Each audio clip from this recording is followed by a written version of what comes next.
మనునో ధన్యుడతడే ధన్యుడు ఇహ పరముల సుఖ ప్రాప్తుడు ధన్యుడతడే ధన్యుడు ఇహ పరముల సుఖ ప్రాప్తుడు ఎవరికి సహాయుడగునో ఎవరాయనపై ఆశ తోడ ఇలా మనునో నింగిని నేలను చంద్రమున్ వాటిలో నగల సర్వము నింగిని నేలను చంద్రమున్ వాటిలో నగల సర్వము సృజించినాయా దేవుడు తన మాటెన్నడూ తప్పడు సృజించినాయా దేవుడు తన మాటెన్నడూ తప్పడు ఆయన కనికర పాపుడు ఇలయన్నడు లాజింపడు ఆయన కనికర పాపుడు ఇలయన్నడు లాజింపడు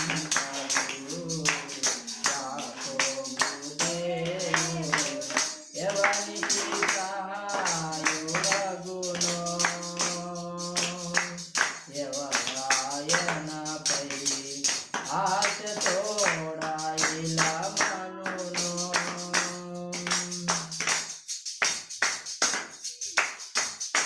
ఆయద్భుత కరుణాలునే నా బ్రతుకంతా ఆయద్భుత కరుణాలునే నా బ్రతుకంతా గాయపడిన నన్ను గ్రోతును న్యాయము తప్పక తీర్చును గాయపడిన నన్ను న్యాయము తప్పక తీర్చును ఆయనలో తీర భక్తుడు ఇహ పరముల శ్రీమంతుడు ఆయనలో తీర భక్తుడు ఇహ పరముల శ్రీమంతుడు యాకోబు దేవుడు ఎవరికి సహాయుడగునో ఎవరాయనపై ఆశ తోడ ఇలా మనునో కృంగిన నన్ను పైకెత్తును సంఖ్యలనన్ని కృంగిన నన్ను పైకెత్తును సంఖ్యలనన్ని విడువక నన్ను ప్రేమించును తన చేతిలో నన్ను చెక్కెను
ఇహ పరముల సుఖ ప్రాప్తుడు ధన్యుడతడే ధన్యుడు ఇహ పరముల సుఖ ప్రాప్తుడు ఎవనికి సాయుడగును ఎవరాయనపై ఆశ తోడాయిలమను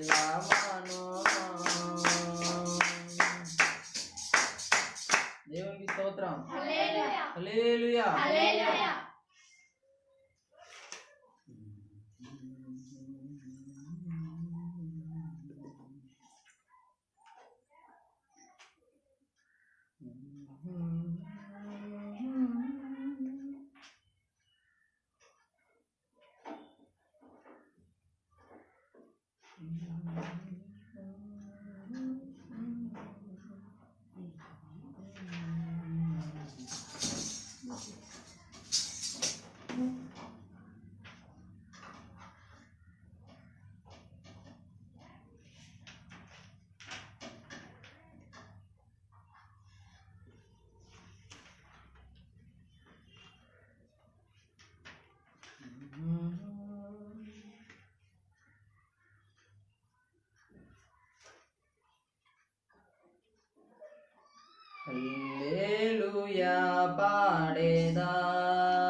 దేవునికి స్తోత్రం. హల్లెలూయా.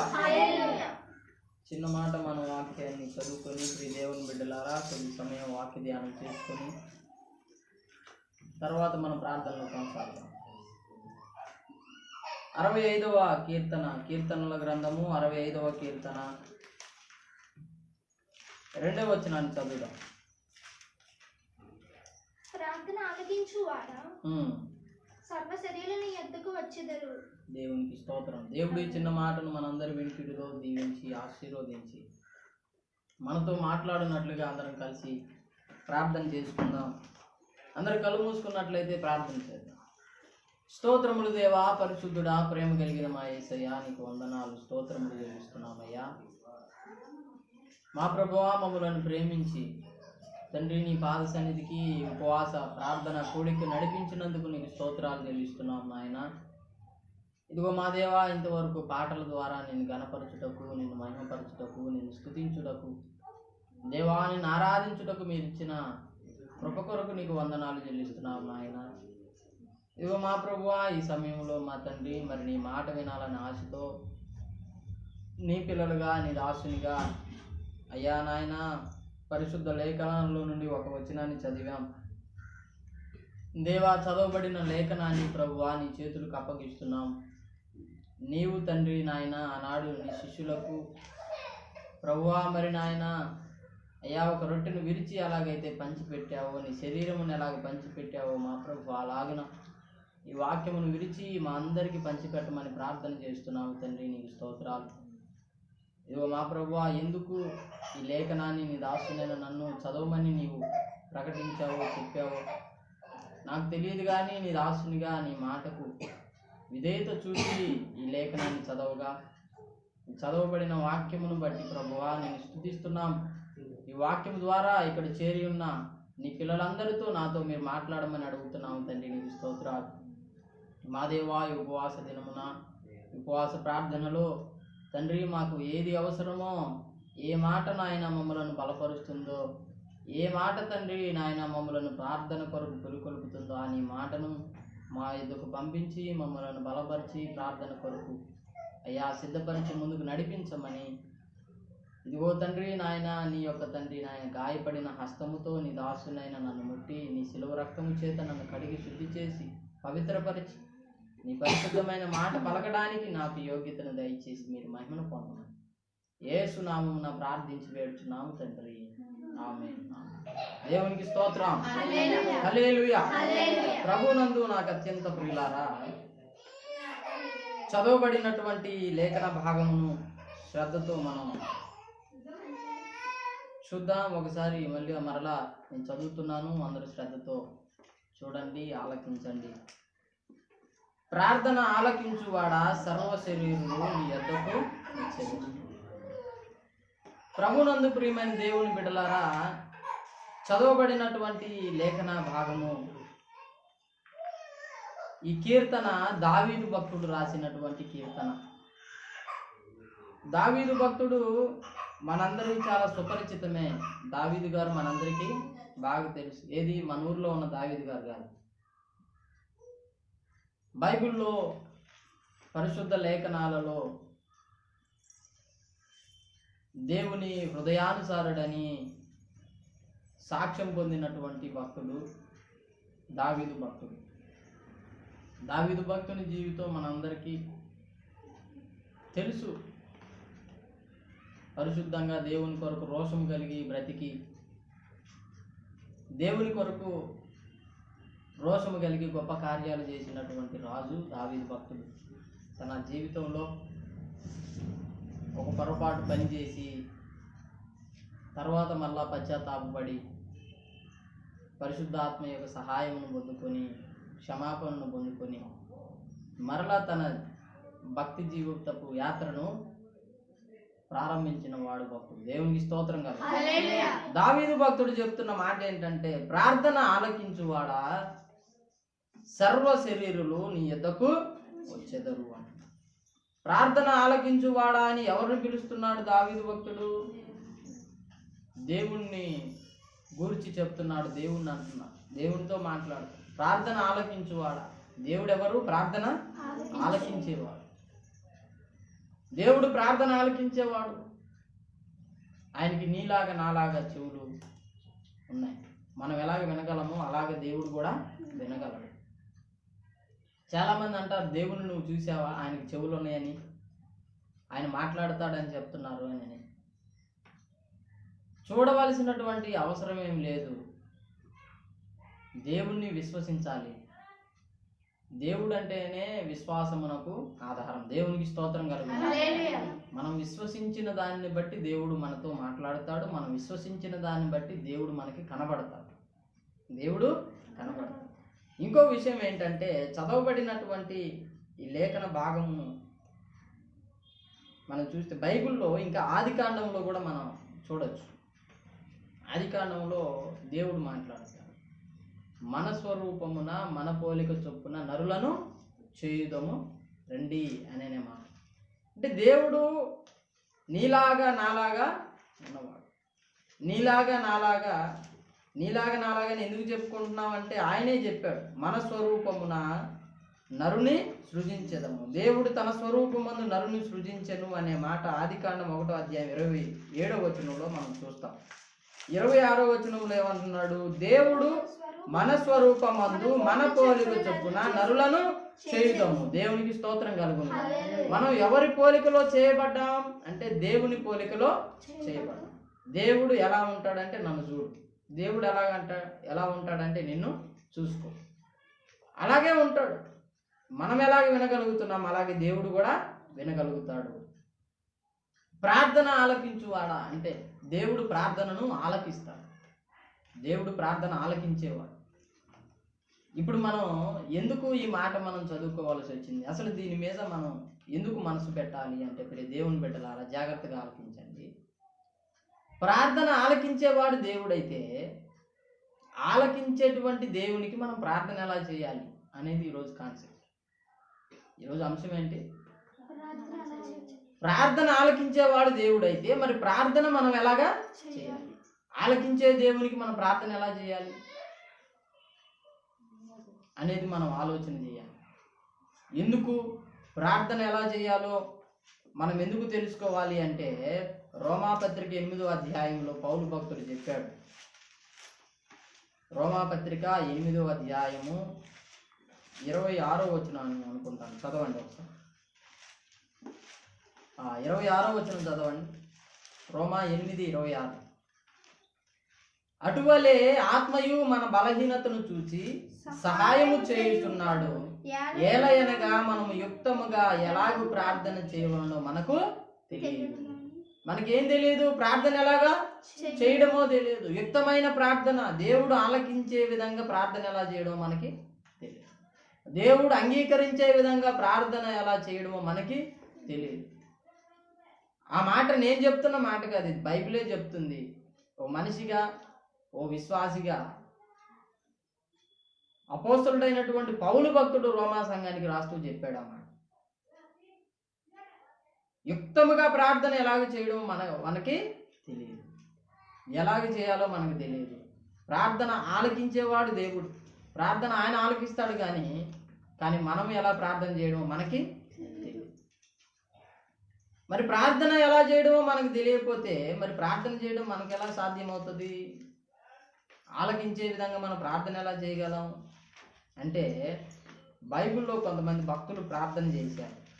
వారు చేసిన ప్రార్థనను మనం ఒకసారి తొంగి చూస్తే, వారు ఏ విధంగా ప్రార్థన చేస్తే దేవుడు విన్నాడు, ఏ విధంగా ప్రార్థన చేస్తే దేవుడు విని సమాధానం ఇచ్చాడు అనేది మనం చూస్తే, మనం అలాగ ప్రార్థన చేస్తే మన ప్రార్థనను కూడా దేవుడు విని ఆలకించి సమాధానం ఇస్తాడని మనం నమ్మచ్చు. దేవునికి స్తోత్రం కలుగుతుంది. అలాగే మనం ప్రార్థన చేయాలి. మరి వేరేలాగా ప్రార్థన చేయడానికి అవకాశం ఉంది. ప్రార్థన చేయొచ్చు, కానీ ప్రార్థన దేవుడు వింటాడో వినడో తెలియదు. కానీ కంపల్సరిగా ఫర్షూర్గా దేవుడు ప్రార్థన వింటాడు అని అనుకోవడానికి బైబిల్లో కొంతమంది చేసినటువంటి ప్రార్థనలు మనకి కనబడుతుంది. వారు చేసిన విధంగా మనం ప్రార్థన చేస్తే వారికి సమాధానం ఇచ్చిన దేవుడు, వారి ప్రార్థన ఆలకించిన దేవుడు మన ప్రార్థన కూడా ఆలకిస్తాడు. దేవునికి స్తోత్రం. హల్లెలూయా.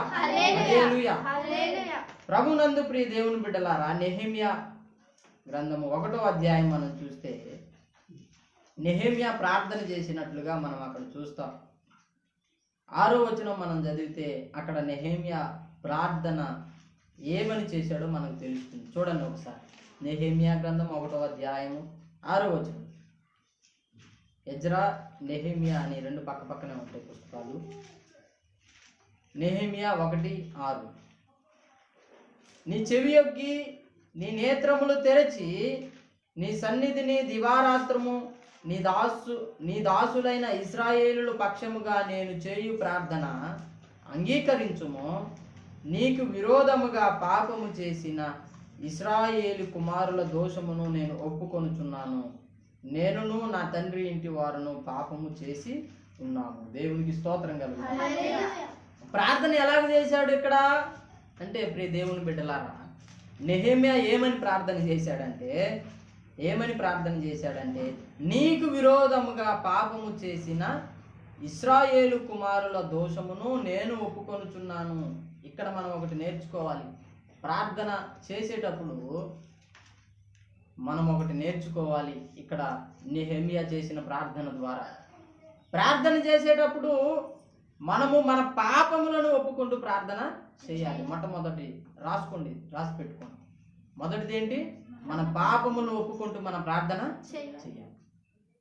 ఆ ప్రార్థన ముందు భక్తులు చేశారు. ఆ ప్రార్థన ముందు భక్తుడు చేశాడు, నెహెమ్యా చేశాడు, అలాగే దానియేలు కూడా చేశాడు. దానియేలు గ్రంథము 9వ అధ్యాయం 20వ వచనం మనం చూస్తే, హెస్కేల్ తర్వాత దానియేలు గ్రంథం అని ఉంటుంది. 9వ అధ్యాయం 20వ వచనం మనం చదివితే, ప్రియ దేవుని బిడ్డలారా, దానియేలు గ్రంథం 9:20వ వచనం. నేను ఇంకా పలుకుచు ప్రార్థన చేయుచు పవిత్ర పర్వతము కొరకు నా దేవుడైన యెహోవా ఎదుట నా పాపమును నా జనము యొక్క పాపమును ఒప్పుకొనుచు నా దేవుని విజ్ఞాపన చేయుచుంటిని. దేవునికి స్తోత్రం కలుగును. నెహెమ్యా అదే ప్రార్థన చేశాడు, దానియేలు కూడా అదే ప్రార్థన. జనము యొక్క పాపమును ఒప్పుకొనుచు, నా పాపాన్ని ఒప్పుకోవడం మాత్రమే కాదు, నా జనము యొక్క పాపమును ఒప్పుకోను. దానియేలు ఈ నెహెమ్యా ప్రార్థన చేశాడు, నా పాపములను క్షమించు, నా తండ్రి ఇంటి వారి యొక్క పాపమును కూడా క్షమించమని ప్రార్థన చేశాడు. ప్రార్థన చేసేటప్పుడు ప్రియ దేవుని బిడ్డలారా, మొదటిగా మనం జ్ఞాపకం ఉంచుకోవాలి, మన పాపములను మనం దేవుని దగ్గర ఒప్పుకుంటూ ప్రార్థన చేయాలి. మన దోషాలను మనం దేవుని దగ్గర ఒప్పుకుంటూ విజ్ఞాపన మనం చేయాలి. చాలామంది చేస్తున్న పొరపాటు తప్పేంటంటే, పాపములు ఒప్పుకుంటూ ప్రార్థన చేయరు. దేవుడు ఎలా ప్రార్థన చేసినా వింటాడు అంటూ వారికి నచ్చినట్టు ప్రార్థన చేస్తారు. పాపాలను ఒప్పుకోరు. వారి పాత రోజు జీవితము, దోషాలు, వారి పాపాలు అలాగే అట్టి పెట్టుకొని పక్కన పెట్టుకొని దేవునికి ప్రార్థన చేస్తారు. పాపాలను ఒప్పుకుంటూ మనం ప్రార్థన చేయాలి. లేఖనం చెప్తుంది. లేఖనం ఏ విధంగా చెప్తే ఆ విధంగా మనం ప్రార్థన చేస్తే దేవుడు మనకు సమాధానం ఇస్తాడు. వాక్యానుసారంగా మనం ప్రార్థన చేయాలి. వాక్యమును ఎత్తిపడుతూ మనం ప్రార్థన చేయాలి. వాక్యములో ఏ విధంగా ప్రార్థన చేయమని దేవుడు చెప్పాడో, భక్తులు చేశారో ఆ విధంగా మనం ప్రార్థన చేసినప్పుడు దేవుడు మన ప్రార్థనను ఆలకిస్తాడు. దేవుడు మన ప్రార్థన ఆలకించడం పెద్ద వింత ఏమి కాదు. దేవుడు మన ప్రార్థన ఆలకిస్తాడు. ఎందుకంటే ఆయన ప్రార్థన ఆలకించువాడు. దేవునికి స్తోత్రం కలుగును. ప్రార్థన ఆలకించే దేవునికి మనం యుక్తముగా ప్రార్థన చేయాలి. ప్రార్థన ఆలకించే దేవునికి మనం ఆయన అంగీకరించే విధంగా ప్రార్థన చేయాలి. ఆయన అంగీకరించేటువంటి ప్రార్థనలో ఒకటి ఏంటంటే పాపములు ఒప్పుకుంటూ ప్రార్థన చేయడం. దేవునికి స్తోత్రం కలుగును. హల్లెలూయా. ఆయన అంగీకరించేటువంటి ప్రార్థనలో ఒకటి ఏంటి? పాపములను ఒప్పుకుంటూ ప్రార్థన చేయడం. పాపములను దేవుని సన్నిధిలో ఒప్పుకుంటూ మనం ప్రార్థన చేయగలిగితే దేవుడు మన ప్రార్థనను ఆలకిస్తాడు. దేవుడు మనకు సమాధానం ఇస్తాడు. దేవునికి స్తోత్రం కలుగును. ప్రార్థన చేసేటప్పుడు మనం బాగా గుర్తుపెట్టుకోవాలి. మీ అందరూ బాగా గుర్తుపెట్టుకోవాలి ప్రియ దేవుని బిడ్డలారా. ఈ ఉపవాస దినమున దేవుని సన్నిధికి వచ్చాం. మనం ప్రార్థన చేయబోతున్నాం. ప్రార్థన చేసేటప్పుడు ముందుగా మన దోషాలను ఒప్పుకోవాలి. సంఘముగా మనం చేసిన పొరపాటు, వ్యక్తిగతంగా నువ్వు చేసినటువంటి దోషాలు దేవుని సన్నిధిలో నువ్వు ఒప్పుకోవాలి. అలాగ ఒప్పుకొని నువ్వు ప్రార్థన చేయాలి. తర్వాత రెండవది ఏంటో తెలుసా? రెండవది ఏంటంటే ప్రార్థన చేసేటప్పుడు మనం ఇంకొక లక్షణం కూడా కలిగి ఉండాలి. ప్రార్థన చేసేటప్పుడు మనం ఇదిగో ఈ విధంగా కూడా మనం ప్రార్థన చేయాలి. మొదటి తిమోతి పత్రిక 2వ అధ్యాయము 8వ వచనం చదువుదాం. కావున ప్రతి స్థలమందును పురుషులు కోపమును సంశయమును లేని వారై పవిత్రమైన చేతులెత్తి ప్రార్థన చేయవలెనని కోరుచున్నాను. ఈ మాట కూడా పౌలు భక్తుడే చెప్పాడు తిమోతికి రాస్తూ. దేవునికి స్తోత్రం కలుగుతుంది. హల్లెలూయా, హల్లెలూయా. ఈ మాట ఎవరు చెప్తున్నారు? పౌలు భక్తుడు తిమోతితో మాట్లాడుతూ, తిమోతికి ఒక పత్రికను రాస్తూ తిమోతితో మాట్లాడుతున్నాడు. తిమోతికి చెప్తాడు, పవిత్రమైన చేతులెత్తి ప్రార్థన చేయాలి. ఏ చేతులెత్తి ప్రార్థన చేయాలి? పవిత్రమైన చేతులెత్తి ప్రార్థన చేయాలి. పవిత్రమైన పెదవులు కలిగి మనం ప్రార్థన చేయాలి. దోషాలను ఒప్పుకోవాలి. ముందు పాపాలను, దోషాలను మనం దేవుని సన్నిధిలో ఒప్పుకోవాలని ఎన్నిసార్లు చెప్పినా మనం చేస్తాం. మనం నోటికి వచ్చిందల్లా మాట్లాడతాం, ఇష్టానుసారంగా ప్రవర్తిస్తాం, ఇష్టం వచ్చినట్లుగా ఉంటాము. మరలా దేవుని సన్నిధికి వచ్చి మొర పెడతాం. ఆ ప్రార్థన దేవుడు ఆలకించే అవకాశం. దోషాలను ఒప్పుకోవాలి. ప్రియ దేవుని బిడ్డలారా, ప్రార్థన చేస్తున్నప్పుడు పరిశుద్ధమైనటువంటి చేతులెత్తి, పవిత్రమైన చేతులెత్తి మనం ప్రార్థన చేయాలి. మొదటిది ఏంటి? పాపమును ఒప్పుకుంటూ ప్రార్థన చేయాలి. రెండోది ఏంటి? పవిత్రమైన చేతులెత్తి ప్రార్థన చేయాలి. పవిత్రమైన చేతులెత్తి మనం ప్రార్థన చేసినప్పుడు దేవుడు మన మనవిని ఆలకిస్తాడు. అలాగే మనం ప్రార్థన చేసినప్పుడు దేవుడు మన యొక్క ప్రార్థనను వింటాడు. వింటానని చెప్పిన దేవుడు, వినేటువంటి దేవుడు ప్రార్థనను వినాలి అంటే మనం పవిత్రమైన చేతులెత్తి ప్రార్థన చేయాలి. తర్వాత ఇంకొకటి చూపిస్తాను చూడండి. ఫిలిప్పీ పత్రిక 1వ అధ్యాయంలో ఫిలిప్పీ 1లో 6వ వచనం, 4, 5, 6 వచనాలు మొత్తం కలిసే ఉన్నాయి. చదవండి ఒకసారి. ఫిలిప్పీ 1:6 వచనం. మీరు నాతో పాలువారై ఉండట చూచి మీలో ఈ సత్క్రియను ఆరంభించిన వాడు యేసుక్రీస్తు దినము వరకు దాన్ని కొనసాగించుడని రూఢిగా నమ్ముచున్నాను. కనుక మీ అందరి నిమిత్తము నేను చేయి ప్రతి ప్రార్థనలో ఎల్లప్పుడూ సంతోషముతో ప్రార్థన చేయ. దేవునికి స్తోత్రం కలుగునుగా.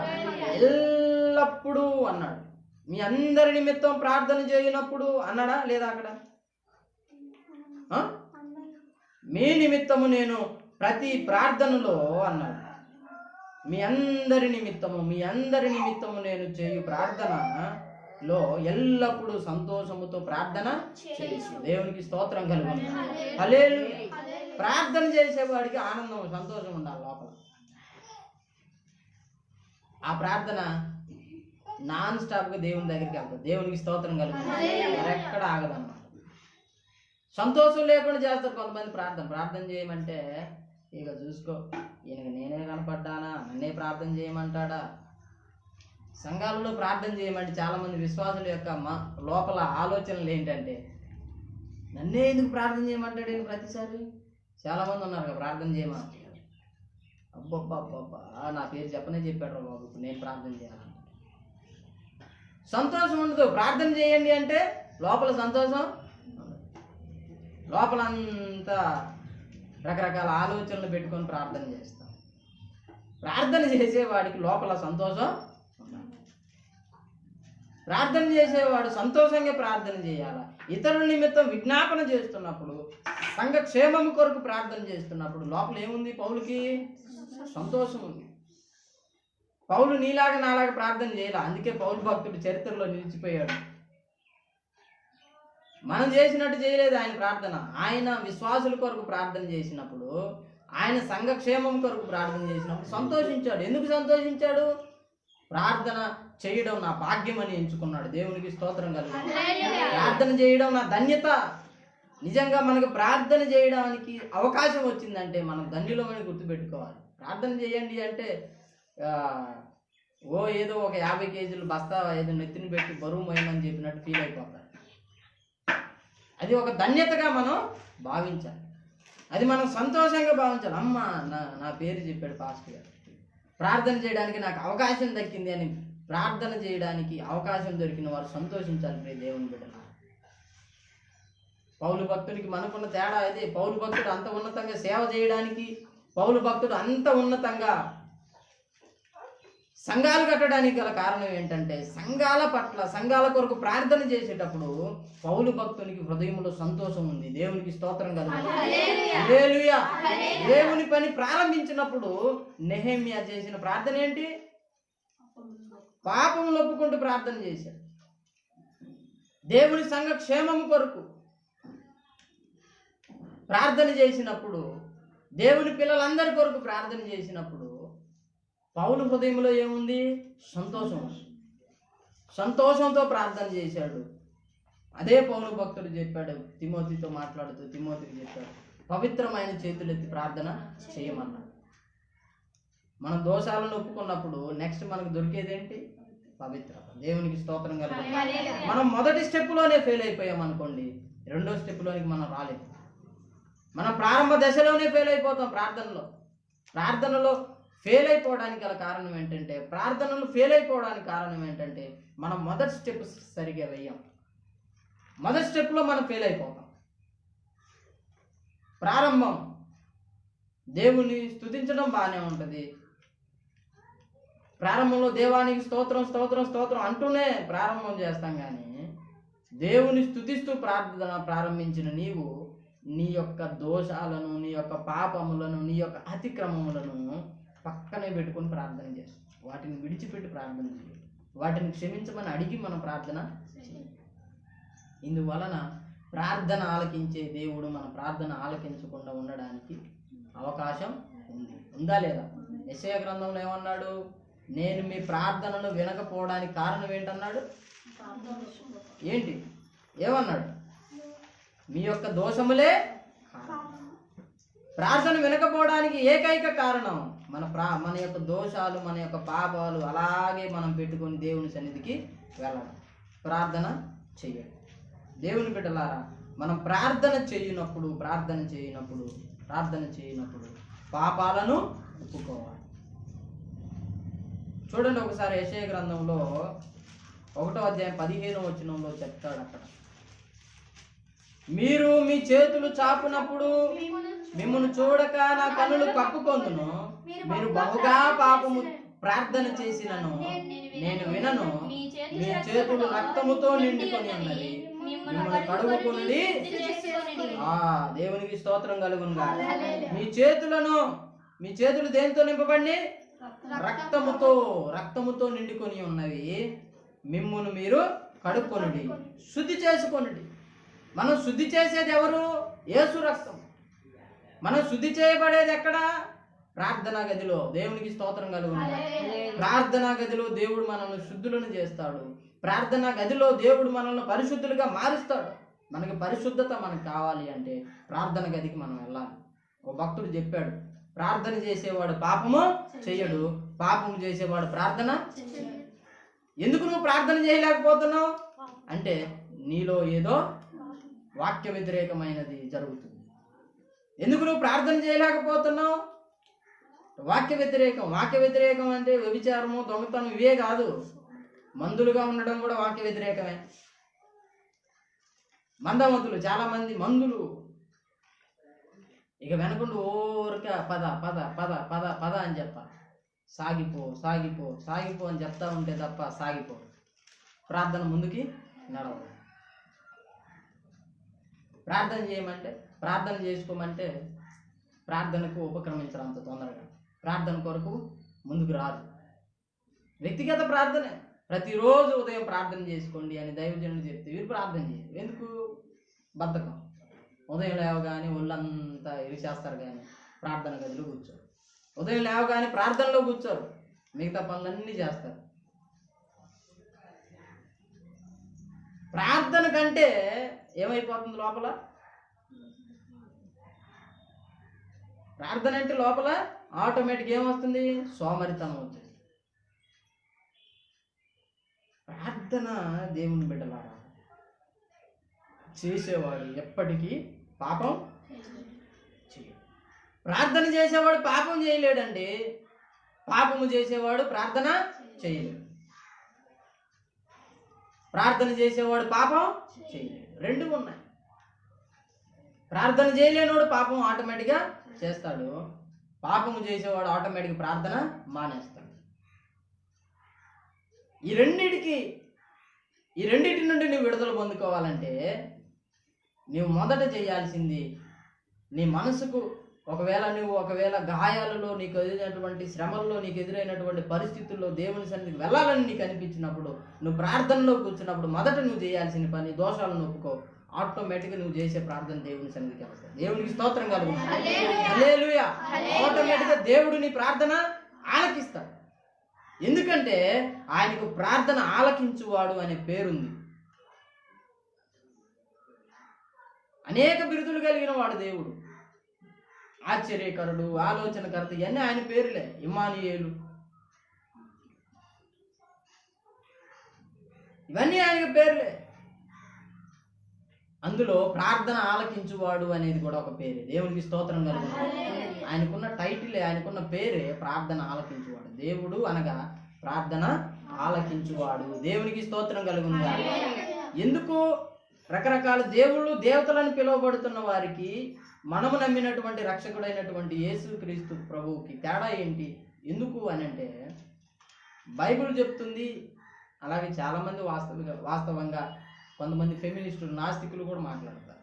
ఓ రాయిని తీసుకొని వచ్చి దేవుని చేస్తారు, ఒక చెట్టుకు పూజలు చేస్తారు. అసలు దేవుడు ఎక్కడ ఉన్నాడని ఫెమినిస్టులు అంటారు. మనం అనలే, మనం బైబిల్ కూడా చెప్తుంది. మన దేవుడు ప్రార్థన ఆలకించువాడని బైబిల్ చెప్తుంది. దేవునికి స్తోత్రం కలుగుతుంది. ఎందుకంటే ఆయన నీలాగా నాలాగా ఉన్నవాడు కాబట్టి. దేవుడు అంటే నీలాగా నాలాగా ఉన్నవాడు కాబట్టి ఆయన ప్రార్థన ఆలకిస్తుంది. మీరు బహుగా ప్రార్థన చేసినా నేను వినను అని ఆయన ఒక తీర్మానం చేసేసుకున్నాడు. ప్రార్థన ఆలకించే దేవుడు ఏమంటున్నాడు ఇక్కడ? నేను వినను అంటున్నాడు. విననంటే ఆయన వినేవాడు, కాకపోతే ఇప్పుడు వినడు. ఎందుకు వినడు అంటే మీ చేతులు రక్తంతో నిండుకొని ఉన్నవి. దీనికి సమాధానమే పౌలు భక్తుడు చెప్తున్నాడు. అక్కడ తిమోతితో మాట్లాడుతున్నాడు. పవిత్రమైన చేతులు ఎత్తి అంటే ఈ చేతులు రక్తముతో నిండుకొని ఉన్నవి. ఈ రక్తంతో నిండుకున్నటువంటి చేతులు, రక్తముతో నిండుకొని ఉన్నటువంటి చేతులు దేహము, పాపము అనేటువంటి రోగముతో నింపబడినటువంటి ఈ దేహాన్ని మనం ఏం చేయాలంటే కడుగుకొని శుద్ధి చేసుకొని దేవుని సన్నిధిలో కూర్చోవాలి. అప్పుడు ప్రార్థన పైకి వెళ్తాం. దేవునికి స్తోత్రం కలుగుతుంది. హల్లెలూయా. పాపాలను ఒప్పుకోవాలి, మనలను మనం శుద్ధి చేసుకోవాలి. పాపాలను ఒప్పుకోవాలి, మనలను మనం కడుక్కోవాలి. అప్పుడు దేవుడు మన ప్రార్థన ఆలకిస్తాడు.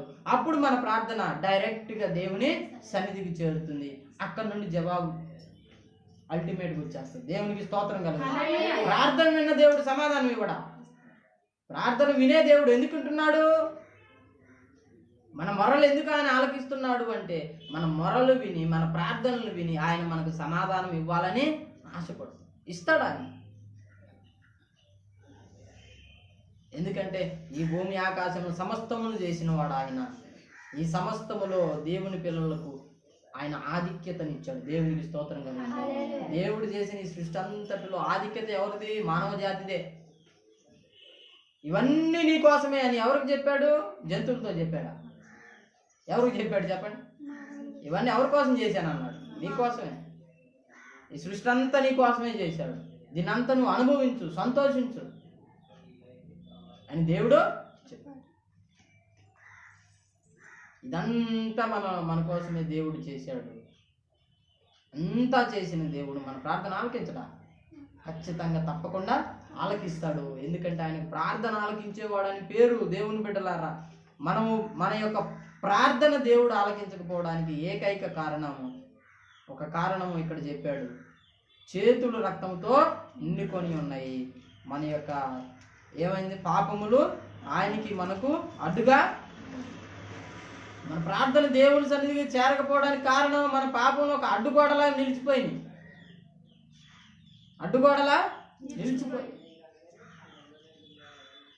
దేవుని బిడ్డలారా, మనము దేవుని సన్నిధిలో ప్రభువా నన్ను కడుగు, నన్ను శుద్ధి చేయని అడగగలిగితే అయ్యో నేను ఇలాంటి వాడనని దేవుని సన్నిధిలో నువ్వు ఒప్పుకోగలిగితే దేవుడు నిన్ను క్షమిస్తాడు, నిన్ను కడుగుతాడు. దేవునికి స్తోత్రం కలుగుతుంది. యెషయా గ్రంథం 6వ అధ్యాయంలో డైరెక్ట్గా యెషయా భక్తుడు చెప్తున్నాడు, దేవునితో ఒప్పుకుంటున్నాడు. 5వ వచనం చదవండి. నేను అయ్యో నేను అపవిత్రమైన పెదవులు గలవాడును, అపవిత్రమైన పెదవులు గల జనుల మధ్య నివసించువాడను, నేను నశించి తిని. ఏమంటున్నాడు అక్కడ? అయ్యో నేను అపవిత్రమైన. ఎలా ప్రార్థన చేయాలో భక్తుల దగ్గర మనం నేర్చుకోవాలండి. నేను అపవిత్రమైన పెదవులు గలవాడను, నేను అపవిత్రమైన పెదవులు గలవాడను, అపవిత్రమైన పెదవులు గల జనుల మధ్య నివసిస్తున్న వాడను. ఎందుకు దానియేలు ఆ ప్రార్థన చేశాడు? నా జనముల నిమిత్తమును అన్నాడా లేదా? మర్చిపోయారా? దానియేలు 9వ అధ్యాయం 20 వచనం ఒకసారి మళ్ళీ జస్ట్ అలాగ మనం చూద్దాం. చూడండి ఒకసారి. దానియేలు 9:20. దానియేలు 9:20 ఫాస్ట్గా 9:20 చదవండి. నేను ఇక పలుకు ప్రార్థన చేయొచ్చు పర్వతము కొరకు నా దేవుడైన యెహోవా ఎదుట నా పాపము నా జనుల యొక్క పాపము, నా పాపమును నా జనుల యొక్క పాపమును. అంటే జనుల యొక్క పాపం ఏంటి? జనుల్లో కూడా కొన్ని పాపాలు ఉన్నాయి. నా యొక్క పాపం కూడా, నా పాపాన్ని నా జనుల యొక్క పాపాన్ని. ఎందుకంటే అపవిత్రమైనటువంటి పెదవులు గల జనులు వీళ్ళు. యెషయా చెప్తున్నాడు అన్నమాట. అయ్యో నేను అపవిత్రమైన పెదవులు గలవాడను, అపవిత్రమైన పెదవులు గల జనముల మధ్య నివసించువాడను చెప్తున్నాడు. తన స్థితి దేవుని దగ్గర ఒప్పుకుంటున్నాడు. ప్రియ దేవుని బిడ్డలారా, మన పాపములను మనం ఒప్పుకుంటూ ప్రార్థన చేయాలి. యెషయా ప్రార్థన చేశాడు, నెహెమ్యా ప్రార్థన చేశాడు, దానియేలు కూడా అదే ప్రార్థన చేశాడు.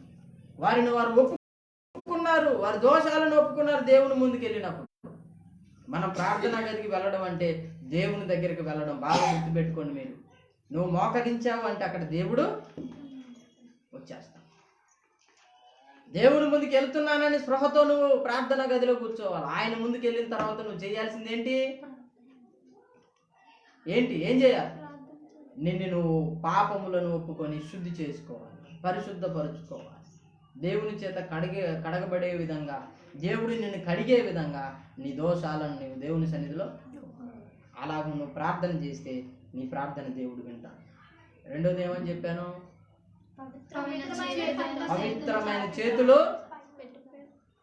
పవిత్రమైన చేతులు ఎత్తి మనం ప్రార్థన చేయాలి. ఎందుకంటే చేతులకి ఏముంది? రక్తం. రక్తం అంటే ఏంటి? రక్తం అంటే ప్రాణం. తెలుసా మీకు? రక్తమే ప్రాణం. అందుకే రక్తాన్ని తినొద్దని చెప్పి దేవుడు చెప్పాడు. రక్తాన్ని మీరు ఒలికించండి, భూమి మీద వదిలేయండి అన్నాడు. రక్తమే ప్రాణము, రక్తమే ప్రాణం. నా ప్రాణాన్ని తీస్తావా అంటే అర్థం ఏంటి? నా రక్తమే ప్రాణం. ప్రియ దేవుని బిడ్డలారా, మన చేతులకి ఇప్పుడు ఏముంది? నరహంతకులుగా మిగిలిపోయాం. మనం నరహంతకులు అయిపోయాం. ఏ దోషము లేని ఓ పరిశుద్ధుణ్ణి సిలువకు అప్పగించాం. ఏ దోషము లేని ఓ పరిశుద్ధుణ్ణి ఎవడు అప్పగించాడు? మానవ జాతే. యూదులు, హాలు, మానవ జాతి ఏం చేసింది? ఒక పరిశుద్ధుణ్ణి, ఓ నీతిమంతుడైనటువంటి దేవుణ్ణి ఏం చేసింది? సిలువకు అప్పగించింది. ఆయన యొక్క మరణానికి కారకురాలైంది మానవ జాతి. ఆయన చిందించిన రక్తాన్ని చేతులతో పట్టుకోవాలి. ఇవేమవ్వాలి? ఇప్పుడు శుద్ధి చేయబడాలా? పరిశుద్ధమైన చేతులు మనకి కావాలి అంటే చేతుకు అంటుకున్నటువంటి మరణపు రక్త ఛాయలను, చేతులకు అంటున్నటువంటి రక్తమును మనం ఏం చేయాలా? కడుగుకోవాలి, శుద్ధి చేసుకోవాలి. దేవునికి స్తోత్రం. యెషయా ఏం చేశాడు? మొదట ప్రార్థన చేస్తున్నప్పుడు అయ్యో నేను అపవిత్రమైన పెదవులు గలవాడను అని ప్రార్థన చేశాడు. అలా ప్రార్థన చేస్తే దేవుడు ఏం చేశాడు చూడండి ఒకసారి. 6వ వచనం చదవండి. అప్పుడు ఆ శరాపులలోనొకడు తాను బలిపీఠము మీద నుండి కారుతో తీసిన నిప్పును చేత పట్టుకొని నా యొద్దకు ఎగిరి వచ్చి నా నోటికి దానిని తగిలించి ఇది నీ పెదవులకు తగిలేను గనుక నీ పాపమునకు ప్రాయశ్చిత్తము దేవునికి స్తోత్రం కలుగునుగా. ఆ యొక్క అగ్ని ఎప్పుడైతే వచ్చి పెదవులకు అంటుకుందో వెంటనే ఏమైంది? సరిగ్గా చదవండి. పెదవులు కాలిపోవడం కాదండి, సరిగ్గా చదవండి ఒకసారి. నిప్పును చేత పట్టుకొని నా యొద్దకు ఎగిరి వచ్చి నా నోటికి తగిలించి ఇది నీ పెదవులకు తగిలేను గనుక నీ పాపమునకు ప్రాయశ్చిత్తమాయెను. ఏమైంది? పాపమునకు ప్రాయశ్చిత్తము దేన్ని బట్టి అయింది? పెదవులకు తగిలినటువంటి అగ్నిని బట్టి, నిప్పును బట్టి. ఈ నిప్పు నీకు తగిలినందుచేత నువ్వేమైపోయావు? ఇప్పుడు నీ పాపమునకు ప్రాయశ్చిత్తము నొందిన వాడవయ్యావు. దేవునికి స్తోత్రం కలుగు. హల్లెలూయా, హల్లెలూయా, హల్లెలూయా. పరిశుద్ధాత్మ దేవుడు ప్రారంభంలో ఆయన ఆరోహణుడై వెళ్ళిపోయిన తర్వాత మేడ గదిలో అపోస్తలులందరూ కూర్చొని ప్రార్థనా గదిలో ప్రార్థన చేస్తున్నప్పుడు ఆయన ఎలాగ దిగి వచ్చాడు? అగ్ని నాలుకల వలె విభాగింపబడి అన్నాడు. దేవునికి స్తోత్రం కలుగు. అంటే ఇక్కడ యెషయా పెదవులకు అంటుకున్నటువంటి అగ్ని పరిశుద్ధాత్మ దేవుడు. దేవునికి స్తోత్రం కలుగు. ఆయన వచ్చి తాకిన వెంటనే ఏమైంది? పాపమునకు ప్రాయశ్చిత్తం కలిగింది. ఆయన వచ్చి ముట్టిన వెంటనే ఏం జరిగింది? ఆయన దోషము తొలగిపోయింది. దేవునికి స్తోత్రం కలుగు. ఎందుకు దోషం తొలగిపోయింది అంటే ఉన్నది ఉన్నట్టు ఒప్పుకున్నాడు కాబట్టి, నేను ఇలాంటోడిని కాబట్టి అని తనను తాను ఏం చేసుకున్నాడు? దేవుడి సన్నిధిలో ఒప్పుకొని తగ్గించుకొని స్థితిని చెప్పుకున్నాడు. దేవుడు ఏం చేశాడంటే, నువ్వు ఎలాంటోడు అని నాకు తెలిసి పర్వాలేదు, కానీ ఇదిగో నీకు ఈ నిప్పు అంటిస్తున్నాను, ఇది నీకు అంటిన తోడనే, ఇది నీకు అంటుకున్న వెంటనే నువ్వేమైపోయావంటే పాపమునకు ప్రాయశ్చిత్తము నొందిన వాడికి అయిపోయావు. నీ దోషమంతా తొలగిపోయిన వాడికి అయిపోయావు. ఇప్పుడు నువ్వు పరిశుద్ధుడు. దేవునికి స్తోత్రం కలుగు. హల్లెలూయా. మనము పరిశుద్ధులం కావాలి. ప్రార్థన చేసేటప్పుడు మన యొక్క చేతులు మాత్రమే కాదు, మొత్తం కడగబడాలి. మనం పరిశుద్ధులం కావాలి. ఇలా మనం పరిశుద్ధులం కావాలి అంటే యేసయ్య ప్రభు ముందుకెళ్ళి చేసినటువంటి ప్రార్థన మనం చేయాలి. మొదటిది ఒప్పుకోవాలి, రెండవది పవిత్రమైన చేతులు. పాపములు ఒప్పుకున్నప్పుడు నిన్ను పరిశుద్ధపరుస్తాడు దేవుడు. అప్పుడు ఆ పరిశుద్ధ చేతులు ఎత్తి ప్రార్థన చేయి. ప్రార్థన ఆటోమేటిక్గా దేవుని సన్నిధికి వెళ్తుంది. కొంతమంది ఇంకోటి బాగా వినాలి, జాగ్రత్తగా వినండి. పాపమును ఒప్పుకుంటారు, నెంబర్ 1 ఫస్ట్ స్టెప్ వేస్తారు. రెండో స్టెప్ ఏంటి అని చెప్పాను. రెండోది ఏంటి? పవిత్రమైన చేతులెత్తి ప్రార్థన చేయాలి. మొదటిది బాగానే ఉంటుంది, రెండోది బాగానే ఉంటుంది, పవిత్రమైన చేతులు ఎత్తుతారు. మూడో స్టెప్ ఏం చెప్పాను? సంతోషం కూడా. అక్కడ మళ్ళీ మైనస్ అయిపోతారు, అక్కడ మళ్ళీ వెనకబడిపోతారు. పాపములు ఒప్పుకుంటారు, శుద్ధి చేయబడినటువంటి చేతులను ప్రభువా అంటూ ప్రార్థన చేస్తారు, కానీ హృదయంలో ఏముండదు? సంతోషం. వాళ్ళ కోసం ప్రార్థన చేస్తే నాకేంటి లాభం? నాకేంటండి లాభం? వాళ్ళ కోసం ప్రార్థన చేస్తే నాకేంటి లాభం అని ఆలోచిస్తారు. విజ్ఞాపన చేయండి. విజ్ఞాపన ప్రార్థనలకు ఎందుకు రారు చాలామంది? విజ్ఞాపన ప్రార్థన అంటే విజ్ఞాపన ప్రార్థన ఏముందిలే, ఇంటి దగ్గర నా పాపాలు నేను ఒప్పుకొని ప్రార్థన చేసుకుంటాను. విజ్ఞాపన ప్రార్థన పాకపోయినా పర్వాలేదు.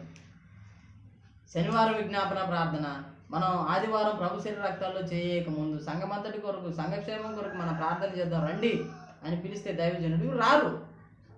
ఏమా ఎందుకు రాలేదు? రాత్రి మా ఇంట్లో కూర్చొని ప్రార్థన చేసుకున్నాం పాస్టర్ గారు. ఎక్కడ? ఇంట్లో కూర్చొని ప్రార్థన చేసుకున్నాను పాస్టర్ గారు, ప్రార్థన చేశాను పాస్టర్ గారు, అందరి కోసం అందో. ఇప్పుడు సాక్ష్యం ఏంటి? ప్రార్థన చేసుకున్నానండి. విజ్ఞాపన ప్రార్థన యొక్క ఉద్దేశం ఏంటి అంటే అందరి కొరకు ప్రార్థించు. యేసయ్య విజ్ఞాపన చేశాడు ఆయన కోసమా? ఆయన కోసం చేశాడా? యేసయ్య విజ్ఞాపన చేసింది ఆయన పిల్లలందరి కోసం. దేవునికి స్తోత్రం కలుగుతుంది. మనము ప్రార్థన చేయవలసినది ఎవరి కోసం? మన కోసం మాత్రమే కాదు, ఇతరుల కోసం కూడా మనం ప్రార్థన చేయాలి. వాళ్ళ కోసం ప్రార్థన చేసేటప్పుడు ఏడ్చుకుంటూ చేస్తాం. ఏ ఏడుపు చెప్పండి? అదేంటండి ఏడుస్తూ మనం ప్రార్థన చేయాలని బైబిల్లో ఉంటే మళ్ళీ ఏడ్చుకుంటూ ప్రార్థన చేస్తారని అంటారేంటి? ఏ ఏడుపు? పశ్చాత్తాపంతో కూడిన ఏడుపు కాదు ఇది. వాళ్ళ కోసం ప్రార్థన చేస్తే నాకేంటి లాభం అనే ఏడుపు. వాళ్ళ కోసం కదా, ఏం పోడురా బాబు, ప్రార్థన చేసుకోమని చెప్పిన పాస్టర్ గారు ఇంకా అలా వదిలేస్తే ఎవరు బాధలు వాడు పడతాడు కదా. ఎవరి పాపాలు వాళ్ళకి తెలుసు, ఎవరి ప్రార్థన వాళ్ళు చేసుకుంటారు. దానికి మళ్ళీ పాస్టర్ గారు వచ్చి వాళ్ళ కోసం అమ్మ నువ్వు పలానా ఆవిడ కోసం ప్రార్థన చేయి, పలానా వారి కోసం ప్రార్థన చేయి. ఏంటండి ఈ గోళ? ఎందుకు వచ్చిన గొడవ ఇదంతా అనుకుంటూ ప్రార్థన చేస్తారు కొంతమంది. మొదటి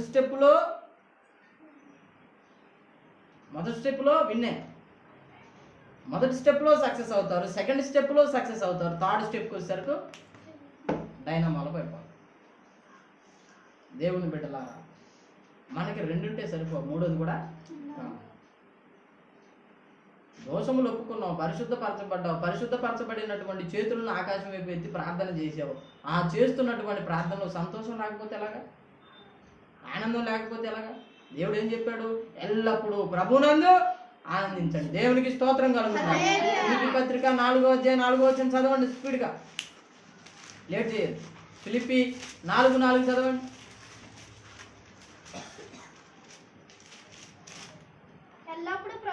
ఎల్లప్పుడూ ప్రభునందు ఆనందించుడి, మరలా చెప్పుదును ఆనందించుడి. ఎల్లప్పుడూ అన్నాడు. ఎల్లప్పుడూ అంటే నువ్వు ఇతరుల కోసం ప్రార్థన చేసేటప్పుడు అని కూడా వస్తుంది కదా, అర్థమా కదా? ఇతరుల నిమిత్తం నువ్వు ప్రార్థన చేయనప్పుడు నువ్వు సంతోషంగా ఉండాలి. సంఘక్షేమం కొరకు ప్రార్థన చేయనప్పుడు నువ్వు సంతోషించాలి. ఆత్మల కొరకు ప్రార్థన చేస్తున్నప్పుడు నీవు సంతోషించాలి. రక్షణ కార్యాలు జరగడం కోసం ప్రార్థన చేస్తున్నప్పుడు నువ్వు ఆనందించాలి. అన్ని విషయాల్లో ఆనందించమన్నాడు. ఎల్లప్పుడూ అంటే ప్రతి నిమిషం, ప్రతి సెకండ్, ప్రతి గంట నువ్వు ప్రార్థన చేస్తున్నప్పుడు ఆనందంగానే ఉండాలి. పాటలు పాడుతున్నప్పుడు ఆనందంగానే ఉండాలి. ఎల్లప్పుడూ ఆనందంగా ఉండమన్నాడని కొంతమంది యవనస్తులు పాపం చేసేటప్పుడు కూడా ఆనందపడుతున్నారు.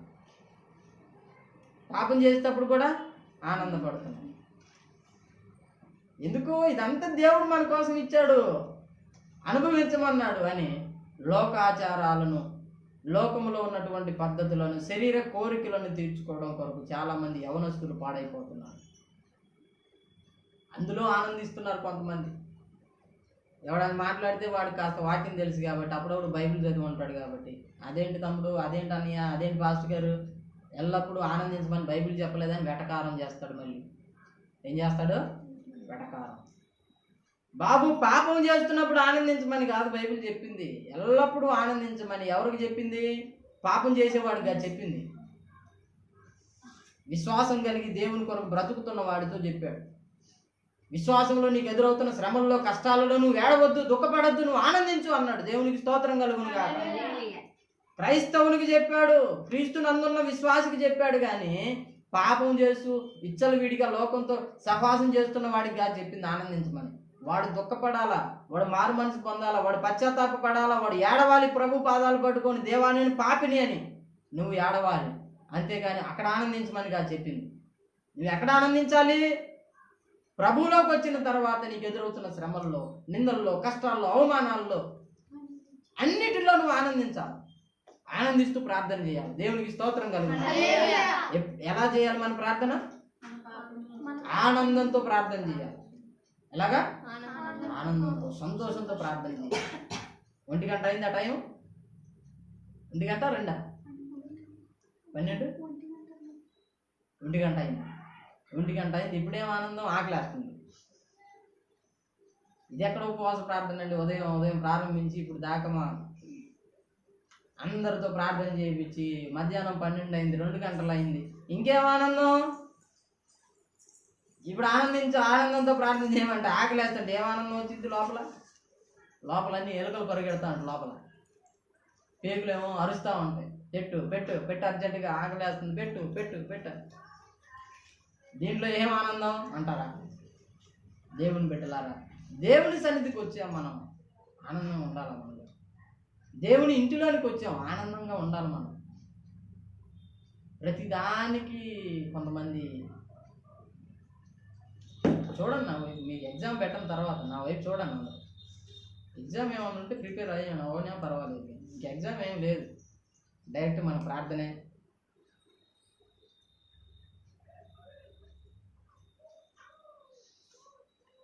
ప్రార్థనకి వస్తారు కానీ ఆనందం ఉండదు, మూతి మొడగేసి నల్లగా పెడతాను.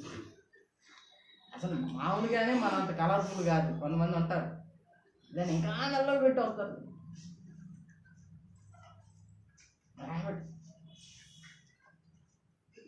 వచ్చి దేవుని సన్నిధిలో కూర్చొని ప్రార్థనలో కూర్చొని ఇక లోపల ఇంటి దగ్గర ఏం జరుగుతుందో తెలియదు. ఈ పాస్టర్ గారు అనుకుంటాడు అన్నమాట, దూరం నుంచి చూసి ఈవిడ ఎంత సీరియస్గా చూస్తుంది నన్ను, నేనేం చేశానని. కానీ ఈవిడ ఈ ఫైర్ అంతా ఎక్కడిది? ఇంటి దగ్గరది. ఎక్కడ ఫైర్ ఇది? దేవుని సన్నిధికి వచ్చిన తర్వాత కూడా ఇంటి దగ్గర ఫైర్.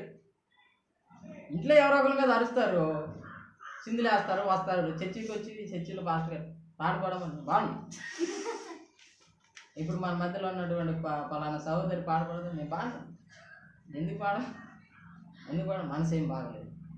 ఎందుకు బాగలేదు? ఇంటి దగ్గర గొడవ, ఇంట్రెస్ట్ లేదు. మళ్ళీ కొంతమంది ఇక డైరెక్ట్ తొంగోవడం వెళ్ళిపోయి కళ్ళు మూసుకొని హాయిగా. జరిగేది ప్రార్థన. ప్రార్థన అంటే సంతోషం ఉండాలండి లోపల. ప్రార్థన అంటే సంతోషించలేని వాడి ప్రార్థన దేవుడు ఆలకించడు. నువ్వు ఎన్ని ప్రార్థనలైనా చేయి, ఎన్ని రోజులైనా ప్రార్థన చేయి, నువ్వు ప్రార్థన చేయాలి అనేటువంటి టాపిక్ నీ దగ్గరికి వచ్చినప్పుడు నీలో సంతోషం లేకపోతే దేవుడిని ప్రార్థన ఆలకించడు. ప్రార్థన ఆలకించడు. సంతోషం ఉండాలి లోపల. ప్రార్థన చేస్తున్న వాడికి ఏముండాలి? లోపల సంతోషం ఉండాలి. ప్రియ దేవుని బిడ్డలారా, ప్రార్థన చేస్తున్న వాడికి మొదట ఏ లక్షణం ఉండాలి? దోషములు ఒప్పుకున్నటువంటి లక్షణం ఉండాలి. తర్వాత ఏముండాలా? పరిశుద్ధ జీవితం కలిగి నేను ప్రార్థన చేయాలనేటువంటి ఆలోచన లోపల. చాలా మంది ప్రార్థన చేస్తారు, పరిశుద్ధ జీవితాన్ని ఇష్టపడరు. చాలా మంది ప్రార్థన చేస్తారు, పాపాలు ఒప్పుకోవడానికి ఇష్టపడరు. చాలా మంది ప్రార్థన చేస్తారు, హృదయంలో సంతోషం లేకుండా చేస్తారు. ఈ ప్రార్థనలు ఎలా చేరుతాయి అంటారా? ఒక అన్యుల దగ్గరికి వెళ్ళి మనం ఈ మాట అడిగినా చెప్పరు, చెప్తారు ఈ మాట. ఎలాగ వెళ్తాయండి ప్రార్థన? నువ్వు చేసే ప్రార్థన ఎలాగెళ్తుంది దేవుని సన్నిధికి అంటాడా? ఖచ్చితంగా అంటాడు. ఒక అన్యుడైనా మాట్లాడతాడు. ఒక అన్యుడికి కూడా అర్థమైపోద్ది. ఏంటి ఇట్లాంటి పాప కార్యాలు చేసుకుంటే ఇంత ఇది చేసుకుంటే నువ్వు ప్రార్థన చేసి దేవుడు అంటావేందిరా అంటారా లేదా? అంటారు.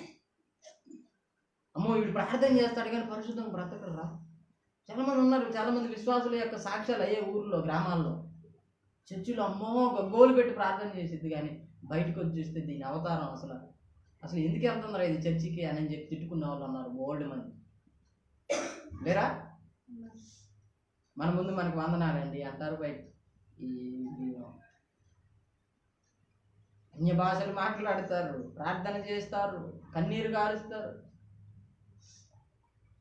కానీ బయట సాక్ష్యం బాగోదు, పరిశుద్ధ జీవితం ఉండదు, మంచి వ్యక్తిత్వం ఉండదు. వ్యక్తిత్వం అంటే ఏంటి అసలు? వ్యక్తిత్వం అంటే ఏంటి చెప్పండి? మంచి వ్యక్తిత్వం అంటే ఏంటి? మంచి వ్యక్తిత్వం అంటే ఏంటి?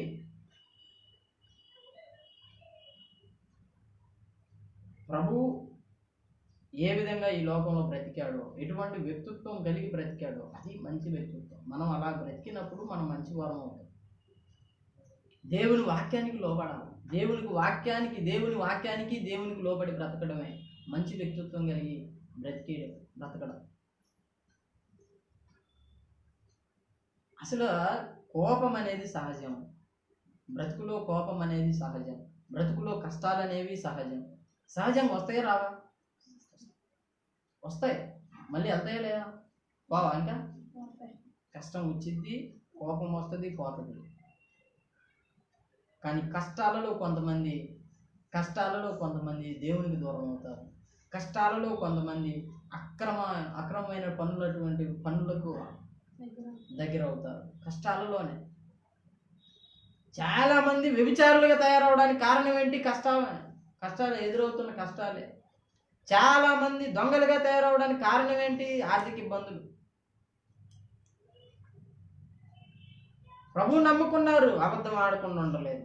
ప్రభువు నమ్ముకున్నారు, బూతులు ఆడకుండా ఉండలేరు. ఎందుకు అంటే లోపల ఏదో అయిపోతుందని, అంటే కష్టంగా ఫీల్ అవుతారు అన్నమాట. ఎలా ఫీల్ అవుతారు? కష్టంగా ఫీల్ అవుతారు, చాలా కష్టంగా ఫీల్ అవుతారు. అసలు క్రైస్తవ జీవితాన్ని సంతోషించలేని వాడు ఎక్కడ సంతోషించలేదు. క్రైస్తవ జీవితంలో ఆనందంగా బ్రతకలేనోడు మరి ఎక్కడ ఆనందంగా. యేసుక్రీస్తు బిడ్డగా నువ్వు అసలు ఒక పేరు పొందుకోవడమే నీకు సంతోషకరం కావాలి. అదే నీకు సంతోషం అవ్వాలా. కోట్లు డబ్బులు, కోట్ల ఆస్తులు కాదు, అందరూ నేను గౌరవించడం కాదు. 60 సంవత్సరాలు 50 సంవత్సరాలు సంసార జీవితం కొనసాగించిన తర్వాత, కష్టాలు సుఖాలు అన్నీ ఎదుర్కొన్న తర్వాత, మరలా ఆ పరిస్థితులు ఏదైనా కష్టం ఎదురైతే, మరలా ఆ పరిస్థితులు ఏదైనా పరిస్థితి ఎదురైతే, ఒక భార్య భర్తను గౌరవించదు. మళ్ళీ ఇప్పుడు లాజిక్, ఏం లాజిక్? ఇన్ని సంవత్సరాలు పెంచి నీకు ఇచ్చి పెళ్లి చేసింది నన్ను కొట్టడానికి అంట. ఏం చేయడానికి? నువ్వేమన్నా ప్రారంభంలో ఉన్నావా? పెళ్ళి అయ్యేమన్నా 4 రోజులు 5 రోజులు అయిందా? కొట్టడానికి అసలు ఏంటి ఈ లాజిక్? కొంతమంది అసలు బుర్ర పనిచేయదు అసలు. మొగుడు తాగుబోతో తిరుగుబోతో అయి నిన్ను పట్టించుకోవడం మానేసి కుటుంబ పోషణ చేయకపోతే వాడు నన్ను నీకు అన్నీ చేసుకుంటూ వచ్చి ఏదో తనకున్నది ఏదో చిన్న ఇబ్బందిని బట్టి నీ మీద ఏదో సొంత మనిషివనే కదా నిన్ను అంత స్వతంత్రంగా ఒక మాట అనగలిగేది, సొంత మనిషివనే కదా అంత స్వతంత్రంగా నీకు ఏదైనా చెప్పగలిగేది. అక్కడ మనం బిల్డప్ ఇచ్చే అసలు ఇది ఎంతవరకు న్యాయం చెప్పండి? ఒక క్రైస్తవుడు, చాలామంది ఆడవాళ్ళు వారి కుటుంబాలను చేసుకోవడానికి కారణం ఇదే. కుటుంబ జీవితాలను చేసుకోండి, సంసారాన్ని నాశనం చేసుకుంటారు చాలామంది ఆడవాళ్ళు. భక్తి చేస్తారు, ప్రార్థన చేస్తారు, కానీ మొగుడికి లోపడ్డం చేత కాదు, భర్తకు లోపడ్డం. చాలామంది భార్యలు చేస్తున్నప్పుడు పెద్ద తప్పు ఇదే. ఇన్ని సంవత్సరాలు గడిచిపోయినాయి, ఇంత అనుభవించాం, మనం ఇతరులకు మాదిరి చూపించాలనే కనీసం ఉండాలా? కొత్తగా వివాహమైన వారికి మనం మాదిరికరంగా నిలబడాలనేది ఉండాలా లేదా? రోడ్లెక్కి నువ్వెంత, నీ బతికెంత, ఏం చేస్తావో చేసుకో, నేనేంటో చూపిస్తాను, నా తడాక ఏంటో చూపిస్తా అంటుంది అనుకో.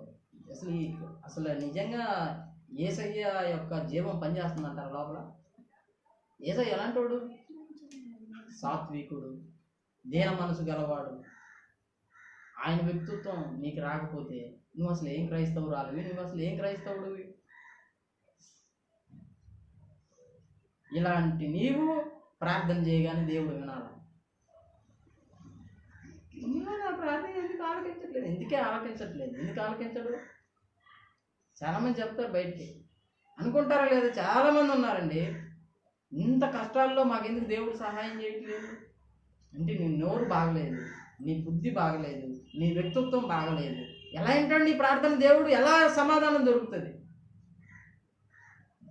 దేవుడైతే ఆల్వేస్ రెడీ. ఎందుకు? నీ ప్రార్థన వినడానికి. ఎందుకు? ఆయనకు ఆలకించువాడని పేరు ఉంది. మనం చదువుకున్నాం కదా లేఖనం, మొదటి మూలవాక్యం అదే కదా మనం చదువుకున్నాం.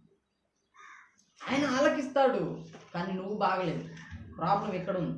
అప్పుడు నాకెందుకు కార్యం చేశాడు అంటే అప్పుడు నువ్వు బాగుండి ప్రార్థన చేసావు, ఇక్కడ నువ్వు చెడిపోయి ప్రార్థన చేస్తావు. అప్పుడేం బాగున్నావు, నీ ప్రార్థన విన్నాడు, సమాధానం వెంటనే రాత్రి ప్రార్థన చేస్తే ఉదయానికి సమాధానం అందింది. ఈరోజు నువ్వు 10 సంవత్సరాలు ప్రార్థన చేసి 5 రోజులు ప్రార్థన చేసిన, 6 రోజులు ఉపవాస దినాలు ప్రతిష్ఠించుకున్నావు, బాగా లేకుండా ప్రార్థన చేస్తున్నావు, సంతోషం లేకుండా ప్రార్థన చేస్తున్నావు, పరిశుద్ధత లేకుండా ప్రార్థన చేస్తున్నావు, పెదవులు బాగలేవు, వ్యక్తిత్వం బాగలేదు, బ్రతుకు బాగలేదు, ప్రార్థన చేస్తున్నావు. ఎన్ని రోజులు ఉపవాసం ఉంటే ఏంటి ఉపయోగం? ఈ ఉపవాస ప్రార్థన ఒక్కరోజున్నా సరే మనం ఏం చేయాలి అంటే మన యొక్క దోషములను పాపములను ఒప్పుకుంటూ ప్రభు సన్నిధిలో పరిశుద్ధులుగా ఉండి మనం ప్రార్థన చేయగలిగితే, ఒక్కరోజు ఉపవాసం ఉండి చేసిన ప్రార్థన కూడా కొన్ని సంవత్సరాలకు, కొన్ని యొక్క తరాలకు దీవెనకరంగా మారుస్తుంది. దేవునికి స్తోత్రం కలుగుతుంది. హల్లెలూయా. కొన్ని తరాలకు దీవెనకరంగా మారుతుంది. ఈరోజు నువ్వు చేసిన ఉపవాస ప్రార్థన, ఈరోజు నువ్వు ఉపవాసం ఉండి చేసిన ప్రార్థన కొన్ని తరాలకు దీవెనకరంగా మారుతుంది. ఈరోజు నువ్వు చేసిన ప్రార్థన నీ పిల్లలకు ఆశీర్వాదకరంగా మారుతుంది. ఈరోజు నువ్వు చేసిన ప్రార్థన నీ పిల్లల యొక్క పిల్లలకు ఆశీర్వాదకరంగా మారుతుంది. ఎందుకంటే ఈరోజు నువ్వు చేస్తున్నటువంటి ప్రార్థన ప్రభు సన్నిధికి వెళితే ఆయన నీకు ఇచ్చేటువంటి సమాధానమే అంచెలంచెలుగా నిన్ను ఆశీర్వదిస్తుంది, నీ పిల్లల మీద కూడా అది పనిచేస్తుంది. ఎందుకు ప్రార్థన చేశారు దానియేలు? ఎందుకు నా జనముల పాపములను కూడా, నా పితరుల పాపములను కూడా క్షమించమని నెహెమ్యా ఎందుకు ప్రార్థన చేశాడంటే, జరిగిపోయిన జ్ఞాపకం వచ్చింది, గుర్తు వచ్చింది, తెలుసుకున్నాడు. ఆయన దోషం ఒకటే ఒప్పుకోలా, నా ఇంటి వారు, నా జనము, వారి పాపాలను కూడా క్షమించయ్యా అని ప్రభు పాదాలు పట్టుకున్నారు. మనం మారాలి, మన మార్పు ప్రజలకు కనబడాలి, మన మార్పు సమాజానికి కనబడాలి. కొంతమందికి నోటితో మనం ఏదో ఏసై నమ్ముకో బాప్ప, ఏసై నమ్ముకో అంటే ఎలా నమ్ముకుంటుంది? ఎందుకు నమ్ముకుంటుంది? సిగ్గుపడాలి మనం. నిజంగా చెప్తున్నాను, మనతో మన చుట్టూ ఉంటున్నటువంటి వారు మనల్ని బట్టి ప్రభు దగ్గరికి ఆకర్షించబడట్లేదంటే ప్రాబ్లం వాళ్ళ దగ్గర లేదు, మన దగ్గర ఉంది. ప్రాబ్లం వాళ్ళ దగ్గర లేదు, 100% చెప్తున్నాను నేను, 100% చెప్తున్నాను. ప్రాబ్లం వాళ్ళ దగ్గర లేదు. ఒకవేళ వాళ్ళ దగ్గర ప్రాబ్లం ఉంటే వాళ్ళు రావాలి, వాళ్ళంతటా వాళ్ళు వెళ్ళాలి, అప్పుడు వాళ్ళది ప్రాబ్లం. వాళ్ళు అసలు రావడమే రావట్లేదంటే నీ వ్యక్తిత్వము ఇతరులను ప్రభు యొద్దకు ఆకర్షించే విధంగా లేదని అర్థం. నీ మాట ఇతరులను ఆకర్షించే విధంగా లేదని అర్థం. అర్థమవుతుంది? చిన్న పిల్లలు ఉన్నారు, ఇప్పుడు 1-2 సంవత్సరాల పిల్లలు కాస్త జ్ఞానం ఇప్పుడిప్పుడే గుర్తుపట్టగలిగే వచ్చినటువంటి పిల్లలు బాగా వారిని ఇబ్బంది పెడుతున్నటువంటి వారి దగ్గరికి ఎక్కువ వెళ్ళరు. ఇబ్బందికరంగా ఉన్న వాళ్ళ దగ్గరికి ఎందుకు? అక్కడికి వెళ్తే నన్ను ఏదో ఒకటి అన్నాడు. స్కూల్లో నేను చాలామంది పిల్లల్ని గమనిస్తాను, చాలామంది పిల్లలు ఉన్న వాస్తవం చెప్తున్నాను. వాడికి ఎన్ని మంచి మాటలు చెప్పి ఏది చేసినా, వాడికి ఏదైతే ఇబ్బందికరంగా వాడు చేసిన తప్పును మనం ఒకవేళ ఖండించి ఒక దెబ్బ కొట్టినా అది మైండ్లో పెట్టుకుంటాడు, కానీ వాడికి మేలుకరమైనదని వాడికి అప్పుడు ఇప్పుడు ఉన్నటువంటి సమాజం యొక్క పరిస్థితి ఏంటంటే, చిన్న పిల్లల మైండ్ సెట్ బుర్రలు ఎలా ఉన్నాయి? చిన్నవి. ఏం బుర్రలు? కోడి బుర్రలాగా అయినాయి. అంత పెద్దది రక్షకుడిని అర్థం చేసుకునేంత కెపాసిటీ ఈ బుర్రకి, అంత పెద్దది ఏమున్నాయి అర్థం చేసుకునే కెపాసిటీ లేదు. కానీ నీవుంటున్నటువంటి విధానాన్ని బట్టి ఆయన సన్నిధికి వచ్చే అవకాశం ఉంది. వారు రావచ్చు, వచ్చిన తర్వాత దేవుడే వారిని మారు మనసులోనికి నడిపిస్తాడు, నువ్వు కాదు. అసలు వాళ్ళు రావడానికి ప్లాట్ఫామ్ ఏది మనం వేయట్లేదు, అది మనం చేస్తున్న నేరం. మనం చేస్తున్న తప్పు ఏంటంటే వాళ్ళు అసలు రావడానికి మనం అవకాశం ఇవ్వట్లేదు. వాళ్ళు రావడానికి నువ్వు అవకాశం ఇస్తే వచ్చిన తర్వాత పని చేయాల్సిన బాధ్యత దేవునిది. నువ్వేం చేయలేవు. ఇంకా నువ్వు చేయగలవా? మనం ఎవరైనా చేయగలవా? ఓ మనిషి మారు మనసు పొంది బాప్తిజం పొందుకుంటున్నాడంటే మనం చేసిన పని అది ఏంటి? ఎవరు చేసిన పని? పరిశుద్ధాత్మ దేవుడు చేసిన పని. ఆ వ్యక్తి అలా మారడానికి కారకుడు ఎవరు? దేవుడు. కానీ ఆ వ్యక్తి ప్రభు సన్నిధికి రాకపోవడానికి కారణం ఎవరు అంటే దేవుడు కాదు, నువ్వు. ఒక క్రైస్తవుడే, సత్క్రైస్తవులే అనేకులను ఆకర్షించగలరు. బాగా గుర్తుపెట్టుకోండి, నీతో ఉన్నవారు సహా రక్షణ పొందకపోవడానికి కారణం ఏంటంటే నీవే కారణం. 100% మళ్ళీ చెప్తున్నాను, నీ వల్ల చాలా మంది ప్రభువుకు దూరం అవుతున్నారు. సంఘంగా మనందరం బాగా గుర్తుపెట్టుకోవాలి. ప్రతి ఒక్కరూ నీ వల్ల కొందరు ప్రభువుకు దూరం అవుతున్నారు, నీ వల్ల కొందరు ప్రభువుకి దూరం అవుతున్నారు. కారణం ఏంటంటే నువ్వు బాలేదు, ప్రభులాగా నడుచుకోవడం లేదు. ప్రభు దయామయుడు అని చెప్తున్నాడు, నీలో దయ లేదు. ప్రభు కరుణామయుడు అని చెప్తున్నాడు, నీలో కరుణ లేదు. ప్రభు అన్ని బాధ్యతలు ఎరిగినవాడని నీకు బాధ్యత లేదు. దేవుడు బాధ్యత కలిగి బ్రతికాడా లేదా? ఆయన మరణిస్తున్నప్పుడు కూడా తన తల్లి గురించి ఆలోచించాడు. తనకు జన్మనిచ్చినటువంటి తల్లి మరియను ఏం చేశాడు? నా పని అయిపోయింది, నేను వెళ్ళిపోతున్నానని చెప్పి అన్నాడా? దానికంటే ముందు ఇదిగో ఈయన నీ కుమారుడు, ఈమె నీ తల్లి అని చెప్పి అప్పగించాడు ఆయన. ఏం నేర్పిస్తున్నాడు అక్కడ? దేవుడు మనకి బాధ్యతను నేర్పిస్తున్నాడు. ఎఫెసీ పత్రికలో స్పష్టంగా రాయబడింది కదా. ఎఫెసీ పత్రికలో ఏమని ఉంది చూడండి ఒకసారి.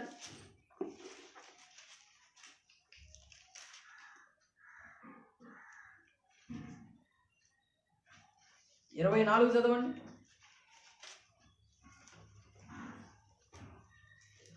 ఎఫెసీ పత్రిక 5:24. ఎఫెసీ పత్రిక 5:24. సంఘము క్రీస్తునకు లోబడినట్టుగా భార్యలు కూడా ప్రతి విషయములోనూ తమ పురుషులకు లోబడవలెను. పురుషులారా మీరును మీ భార్యలను ప్రేమించుడి, అటువలే క్రీస్తు కూడా సంఘమును ప్రేమించి అది కలంకమైనను ముడతైనను అట్టిది మరి ఏదైనను లేక పరిశుద్ధమైనది గాను నిర్దోషమైనది గాను మహిమగల సంఘము గాను ఆయన తన ఎదుట దానిని నిలువబెట్టుకొనవలెనని వాక్యముతో ఉదక స్నానము చేత దానిని పవిత్రపరిచి పరిశుద్ధపరచుటకై దాని కొరకు తన్ను తాను అప్పగించుకొనెను. దేవునికి స్తోత్రం కలుగును. హల్లెలూయా. దేవుని బిడ్డలారా గుర్తుపెట్టుకోండి, జాగ్రత్తగా గుర్తుపెట్టుకోండి. స్త్రీలారా మీరు బాగా గుర్తుపెట్టుకోండి. మీరుంటున్నటువంటి విధానము నీ భర్తను ప్రభు యొద్దకు ఆకర్షించాలి. నీవుంటున్నటువంటి విధానము ఇతరులను ప్రభు దగ్గరికి ఆకర్షించాలి. నువ్వు నోటితో చెప్పేది కాదు. చాలాసార్లు చెప్పాను నేను, మనం నోటితో చెప్పేది ఒక 30% పనిచేసిద్ది ఏమో, కానీ మనము మన ప్రవర్తనతో చెప్పేది 100% పనిచేసిద్ది. ఎప్పటికైనా నోటితో చెప్పేది ఒక 30-20% పనిచేస్తుందేమో. మన యొక్క ప్రవర్తనతో వ్యక్తిత్వంతో మనం చెప్పేది 100% దేవుని కార్యాన్ని చేసే విధంగా తయారు. దేవునికి స్తోత్రం కలుగును. హల్లెలూయా. 100% దేవుని కార్యం చేస్తుంది మన ప్రవర్తన, మన యొక్క వ్యక్తిత్వం. మారు మనసు పొందాలి. మనం ఇలా ఉండి ప్రార్థన చేస్తే దేవుడు విన్నాడు అంతే. నేను చెప్పాను, ఇది బైబిల్ చెప్పిందా? ఇప్పుడు చెప్పండి, ఎక్కడుంది? ఇది బైబిల్లోనే ఉంది. కాబట్టి వాక్య వ్యతిరేకమైన కార్యము మనం చేసి పరిశుద్ధ లేఖనాలకు వ్యతిరేకమైనటువంటి పనులు మనం చేసి ప్రార్థన చేస్తే దేవుడు వింటాడా? ఛాన్సే కొంచెం అన్న ఉందా? అవకాశం ఉందా? అస్సలు అవకాశమే లేదు. ఎందుకంటే నీవు దేవుని వాక్యానికి వ్యతిరేకంగా నడుస్తున్నావు. నీ ప్రార్థన దేవుడు ఆలకించడు, అంతే. ఎందుకు ఆలకించాలి? ఏం చేసావని ఆలకించాలి దేవుడు? అసలు ఆయన వాక్యానికి లోబడ్డావని ఆలకించాలా? ఆయన ఆజ్ఞకు లోబడ్డావని ఆలకించాలా? లేకపోతే ఆయనకు లోబడ్డావని ఆలకించాలా? ఎందుకు ఆలకించాలి? రీజన్ ఏంటి అసలు చెప్పు. ఒక్క రీజన్ చెప్పు నువ్వు. అసలు నీ ప్రార్థన దేవుడు ఆలకించడానికి ఏమన్నా రీజన్స్ ఉన్నాయా నీ దగ్గర? మొదటి దాంట్లోనే ఫెయిల్ అయిపోయావు. ఇంక నీకు అట్లా రీజన్స్ ఏంటి? ఇంకా పరిశుద్ధతని పోగొట్టుకున్నావు.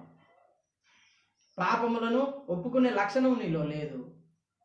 పరిశుద్ధంగా దేవునికి ప్రార్థన చేసే లక్షణం నీకు లేదు. ఇతరుల కొరకు ప్రార్థన చేస్తున్నప్పుడు, సంఘక్షేమం కొరకు ప్రార్థన చేస్తున్నప్పుడు సంతోషం నీ లోపల లేదు. ఎలాగా?